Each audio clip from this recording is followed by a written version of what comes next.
Assalamualaikum warahmatullahi wabarakatuh. Di sini saya akan membahas mengenai Babad Dipanegoro.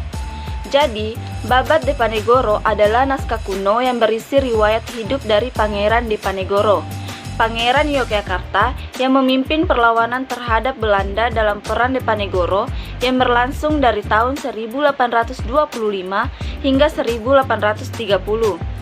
Ditulis ketika Dipanegoro berada dalam pengasingan di Sulawesi Utara pada sekitar 1831 sampai 1832. Isi Babad Dipanegoro berjumlah 1151 halaman folio tulis tangan yang dibagi menjadi beberapa kisah.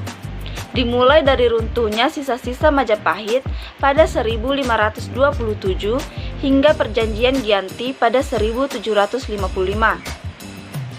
Kemudian dilanjutkan dengan pemaparan keadaan Kesultanan Ngayogyakarta dan riwayat hidup Dipanegoro dari kelahirannya pada 1785 hingga diasingkan ke Manado pada 1830. Kisah perjalanan hidupnya itu dituangkan dalam tembang Macapat di mana Pangeran Dipanegoro menampilkan diri sebagai orang ketiga. Masa penulisan Babad ini memakan waktu hampir 9 bulan, dari 13 November 1831 sampai 3 Februari 1832. Naskah asli Babad Dipanegoro ditulis dalam aksara Arapegon. Naskah asli tersebut kemudian disalin ke dalam aksara Jawa. Babad Dipanegoro juga diterjemahkan ke dalam bahasa Belanda. Dikerjakan Palmer van den Broek pada tahun 1877.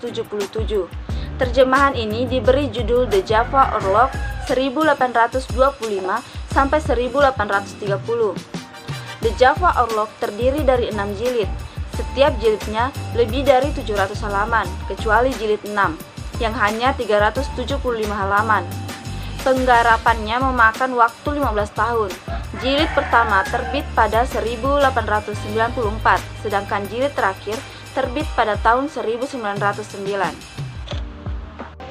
Selanjutnya, Babad Dipanegoro merupakan bagian dari sejarah Jawa.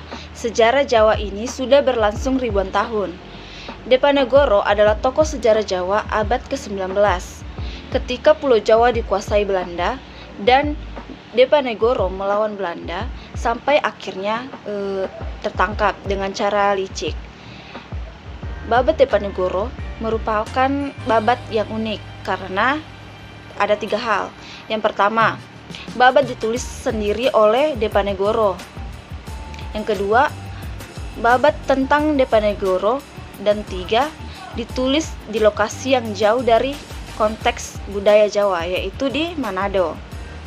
Terus, Babad Dipanegoro dikaji dengan ekspresi identitas antara peran dan diri Panegoro sebagai orang yang buangan sekaligus seorang pangeran dari suku Jawa yang jauh dari komunitasnya.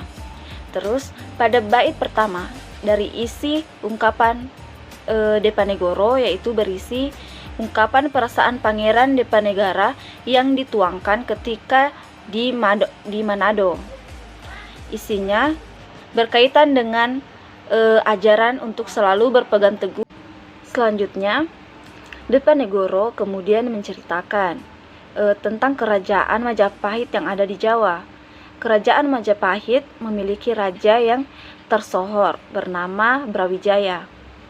Dia adalah raja yang adil dan bijaksana, tetapi masih beragama Buddha. Istrinya cantik, jelita, yang merupakan putri dari Campa, bernama Ratu Darawati. Campa adalah negara yang sudah menganut agama Islam, termasuk Ratu Darawati yang juga beragama Islam. Dengan datangnya pengaruh dari Campa, Islam juga mulai masuk ke Jawa, ke Majapahit. Syed Rahman, yang kemudian dijuluki sebagai Sarip Maulana Maharibi, datang dari Campa untuk menyebarkan agama Islam dan kemudian disusul oleh kedua putranya. Mereka datang ke tanah Jawa untuk mengabdi pada ayahnya dan Ratu Darawati. Setelah Ratu bertemu kedua putranya, Syed kemudian dibantu untuk bertemu Brawijaya. Mereka berdua menjelaskan bahwa Islam yang masuk ke tanah Jawa sangat kuat, tetapi tidak perlu takut karena Islam tidak akan mengubah agama yang telah ada sebelumnya. Dari hal ini menunjukkan bahwa Diponegoro di samping memeluk Islam, tetapi dia masih sangat menghargai leluhurnya dari Majapahit. Langkah yang ditempuh ialah dengan cara menunjukkan peralihan agama Hindu ke Islam yang terjadi di Majapahit. Islam masuk ke Jawa dimulai dengan perkawinan. Raja Majapahit yang Hindu sudah menikah dengan putri Islam dari Campa. Ada juga gambaran sinkretisme Islam dan agama Hindu dengan tujuan bahwa agama Islam tidak akan mengubah agama yang telah ada. Mungkin itu saja sedikit penjelasan saya tentang Babat Diponegoro. Jika ada salah kata mohon dimaafkan.